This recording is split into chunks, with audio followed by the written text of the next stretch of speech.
E aí, pessoal? Vamos treinar? Quando a gente diz que alguns indivíduos tinham maior capacidade de abrir mão de gratificação instantânea em troca de gratificação de longo prazo, a gente poderia simplificar e dizer que alguns indivíduos conseguiam resistir mais às tentações. Tentação é a vontade de tudo aquilo que pode comprometer algo maior. É a vontade do imediato em detrimento do duradouro. Nosso corpo mudou muito pouco desde a época em que a gente estava ainda numa condição selvagem de sobrevivência. Até hoje, em que a gente vive numa sociedade razoavelmente avançada.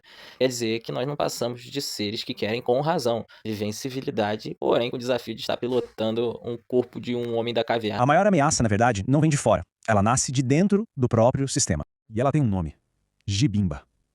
O arquiteto interno da nossa autodestruição, a voz da entropia. O campo de batalha é o sistema híbrido, ou seja, nosso corpo e mente operando como um só. Ele é a personificação do caos, da inércia, da desotimização. O objetivo dele é bem claro: induzir a prostração, um estado de baixa energia e erro do sistema. Então, como é que esse ataque começa? Ele foca primeiro na nossa fundação, a parte biológica. A primeira arma dele ataca o hardware. O nome é Cronos Disrupção e tem 3 etapas. Primeiro, ele desregula nosso relógio biológico, sabotando os ciclos naturais de energia do corpo. Segundo, ataca a qualidade do sono, o que impede a consolidação da memória e o reparo cerebral. E terceiro, inunda o sistema com dopamina fácil, minando a motivação para objetivos de verdade. E veja bem, essa não é uma batalha que se vence só uma vez. É uma luta constante pelo A gente se dá controle. conta disso, fica bem mais fácil entender, por exemplo, por que coisas como o açúcar são tentações que se tornaram perigosíssimas durante o caminhar da civilização. O homem primitivo não tinha acesso à glicose em abundância na natureza. Portanto, aquele indivíduo que nasceu com gosto especial por frutas ou por qualquer outro alimento de alto índice glicêmico, geralmente doce, ingeriu mais energia e por isso teve mais chance de sobrevivência. Por isso deixou mais descendentes com os mesmos requintes de gula em tudo que é doce. Isso nos condicionou a um desejo extremo de se empanzinar sempre que nos deparássemos com tudo que tem muita glicose. Qual é o problema aqui que você tem que tomar cuidado? Como muitas das vezes seu cérebro já está prejudicado por conta da má alimentação e da falta de sono, você repetir de forma frequente comportamentos como esse, você vai perder controle total da sua vida. Daí, meu amigo, chega de noite o cérebro grita: caraca, me dá energia agora, seu filho de uma... E com isso em mente, responde uma pergunta. Você acha que qual comida que você vai escolher? Alternativa A, arroz, feijão, brócolis e frango? Ou alternativa B, um Mac Stacker 3.0 com um combo milkshake de ovo maltine? Você já sabe a resposta, né? Fome de merda. E é isso aqui. Primeiro, o arsenal do nosso herói. Depois, vamos conhecer o vilão, o Gibimba. Ver as armas dele, as nossas táticas de combate. E, por fim, o que realmente está em jogo, a forja da alma. Pois é, toda guerra tem um território em disputa, certo? Nessa nossa batalha, o território somos nós mesmos, o nosso eu. E a gente precisa entender ele como um sistema complexo, quase de alta tecnologia, que a gente precisa a todo custo proteger. E o herói dessa história, o protagonista, é o que o material de origem chama de sistema híbrido. Pensa nisso como uma pessoa funcionando de forma otimizada, quase como se fosse uma fusão de humano com inteligência artificial. É a nossa melhor versão. E esse sistema tem duas partes que são cruciais para a missão. De um lado, o hardware, que é o nosso corpo, a máquina física. Do outro, o software, que é a nossa mente, o sistema operacional. Um não funciona direito sem o outro, eles precisam estar em perfeita sintonia para a gente atingir a performance máxima. Só que, claro, todo sistema super afinado como esse vive sob ameaça. E a ameaça aqui é constante, vinda de uma força sombria interna. Então, vamos em frente e conhecer o grande antagonista dessa história. É aqui que a coisa fica séria. A gente sempre espera o inimigo vindo de fora, né? Mas e se o maior perigo não estiver lá fora? E se ele for um sabotador, agindo de dentro, planejando a nossa própria queda? E esse sabotador tem nome. O material de onde tiramos essa análise o chama aí de Gibimba. Ele é a personificação de tudo que nos joga para baixo. O caos, a falta de vontade, a inércia. Ele é basicamente o algoz do nosso potencial. E o Gibimba não joga limpo, não. Ele é como uma força demoníaca interna. E para lutar essa guerra, ele tem generais poderosíssimos. Quem são eles? Os 7 pecados capitais. Cada um com uma arma específica, uma tática sorrateira para nos derrubar. Olha só a estratégia dele. A preguiça ataca com a prostração, acabando com a nossa força de vontade. A gula vem com a saturação de dopamina, nos viciando em prazeres fáceis e matando a motivação de verdade. A soberba cria a dissonância mental, o caos interno que sabota o foco. São ataques cirúrgicos, pensados para explorar nossas fraquezas e paralisar o sistema. E aqui está o ponto mais importante. Isso não é só mau hábito, não é só falta de disciplina. A gente precisa enxergar isso como realmente é, uma ofensiva inimiga. São ataques estratégicos, calculados para causar um erro no sistema e forçar um desligamento completo. Mas calma. Para toda a força das trevas, existe uma luz. E o nosso sistema tem suas próprias tropas de elite. Um conceito do material de origem chamado as 10 facetas. É aqui que a nossa contraofensiva começa. E a nossa principal arma é o método bético. Pensa nele como nosso sistema operacional de combate. É através dele que a gente pode invocar, de forma consciente, diferentes campeões internos para lutar por nós em cada batalha específica. Vamos conhecer alguns desses campeões, a nossa linha de frente. Temos o pai, que é o mestre da gestão emocional. O lutador, especialista em foco absoluto.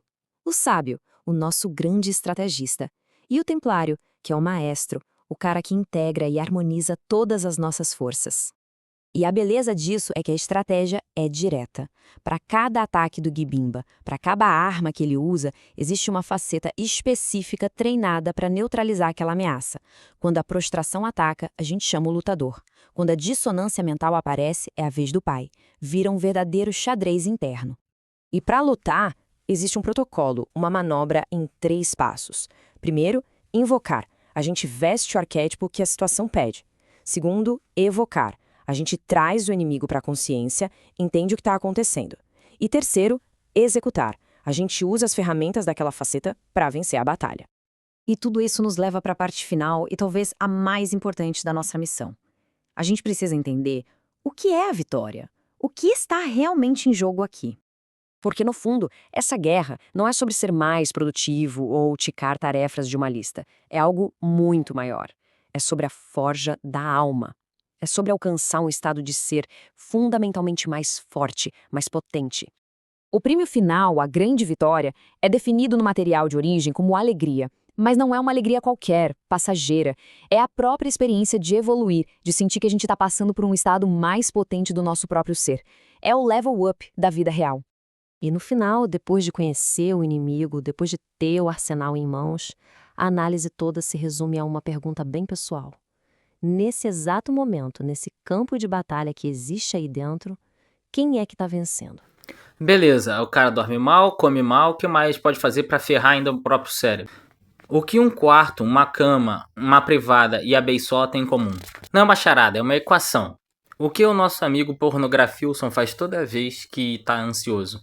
Pornografilson dentro da cama. Porra, meu, vou dar uma scrollada no TikTok rapidinho pra me desestressar. Passam-se 3 horas. Meu, mais 1 horinha e eu já vou dormir. Pornografilson senta na privada pra cagar, abre o Instagram, coça o saco e do nada vê uma foto da beisola. E daí você já sabe o que ele vai começar a fazer, né? Tocar a bateria do Elton John, é claro. Ou para os mais íntimos, o seu descontrole do Pornografilson é quase igual a descobrir a hipotenusa, cara. Enquanto a equação para descobrir a hipotenusa é ao quadrado mais b ao quadrado, o que era para ser uma scrollada rapidinho ou uma caganheta suave, viraram um hábito destrutivo e repetitivo. E quem decide fazer isso já nem mais você, cara, porque esse hábito ficou compulsivo e automático. É o triplo P. Prazer é igual privada, mas privacy que é igual a caganheta. Hoje a pornografia caga com o nosso sistema de recompensa. Ninguém avisa aos jovens sobre os perigos do consumo desse tipo de material. E o pobre coitado chega ali por volta dos 15 anos com o cérebro como, né? Zoadaço. Deprimido, sem energia, sem vontade pra fazer nada. Só continuar consumindo esse tipo de coisa. Nunca parou pra se perguntar também por que briga de torcida dá tanto ibope? Ou o programa do Datena, Cidade Alerta, essas paradas aí. Na condição humana primitiva, o contexto era de muito mais violência do que a gente tem hoje. E por isso mesmo que lá nos tempos mais primórdios, o cara que já tinha um gosto a mais por violência, por ver a porrada alombrando, tinha significativa vantagem na luta pela sobrevivência, porque ele já tá mais preparado para o ataque do que a autodefesa, e por isso deixou mais descendente do que o seu semelhante mais pacífico. Só que acontece que essa condição também não combina mais com a contemporaneidade. E alimentar esse primitivo desejo por ver a porrada comendo só vai proporcionar níveis dispensáveis de cortisol, adrenalina, que provavelmente vai te mandar pra casa do papai do céu mais cedo, né? Tá aí mais uma tentação que vale muito a pena controlar, né? Pois é, meu caro. A máquina humana, ela é, sim, magnífica, ponto alto da criação. Porém, ela nos foi entregue recheada de desafios, tentação de coçar o saco o dia inteiro e não fazer nada, a tentação de se empanzinar a cada nova refeição, a tentação daquela saideira que você sabe que vai custar caro. São todos pequenas tentações que a gratificação instantânea lhe cobrará um preço alto. Preço alto, seu bosta. Ao passo que a resistência a elas lhe trará um futuro não só mais ameno, como também mais próspero. E aí que tá o barato, meu filho. Barato, aí que é o barato. Você vai ver que dominar esse Neandertal que habita em você é muito mais gratificante do que se supõe. Muito mais gratificante do que esse autocontrole se já tivesse sido dado de mão beijada. E acredite, meu caro, com o tempo o negócio vai ficando mais fácil. Você não está condenado a ser um disciplinado pro resto da sua vida. A neuroplasticidade torna possível ao ser humano educar o querer conforme você vai resistindo às tentações. Você vai notando que tudo aquilo que outrora já te dominava já não tem mais tanta graça. E quanto mais a influência do espírito passa a exercer na sua conduta, menos apelativas ficam as tentações da carne. E você passa a angariar tudo aquilo que realmente tem valor e que é a única coisa que você vai levar de fato dessa vida.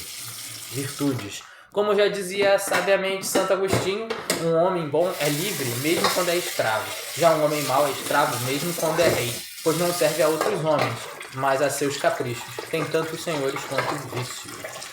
Não se prive de qualquer prazer, é claro, mas tenda sempre a optar por aquilo que vai durar. Então vamos lá. Estamos treinando para fazer a manutenção do nosso aparato existencial. Manutenção preventiva do nosso aparato existencial. No caso, quando alongamos, estamos engraxando as nossas juntas, né? Para que nós possamos ter ainda bastante mobilidade na velhice. E nós temos essa vida aí para vencer o Gibimba e seus cavaleiros, e é uma vitória constante.